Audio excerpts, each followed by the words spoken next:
পাকিস্তানের আইএসপিআর জানিয়েছে দেশটির আকাশসীমায় ঢুকে পড়া ইসরায়েলের বানানো 50টি হ্যারপ ড্রোন সফলভাবে ধ্বংস করেছে দেশটির সশস্ত্র বাহিনী। সফট কিল এবং হার্ড কিল উভয় কৌশলেই এই ড্রোনগুলো ভূপাতিত করা হয়।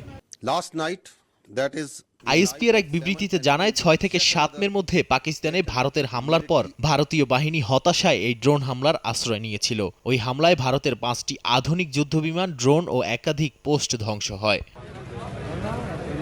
বিবৃতিতে আরও বলা হয়, এই ইসরায়েলি ড্রোন ব্যবহার ভারতের হতাশা ও ব্যর্থতার প্রকাশ। ইতোমধ্যেই পাকিস্তানের বিভিন্ন স্থানে ড্রোনের ধ্বংসাবশেষ উদ্ধার করা হচ্ছে। এছাড়া সীমান্তের নিয়ন্ত্রণ রেখায় ভারতের বড় ক্ষতি হয়েছে এবং পাকিস্তানের প্রতিরক্ষা ব্যবস্থা ভারতের আগ্রাসন প্রতিহত করতে সক্ষম হয়েছে বলেও জানানো হয়।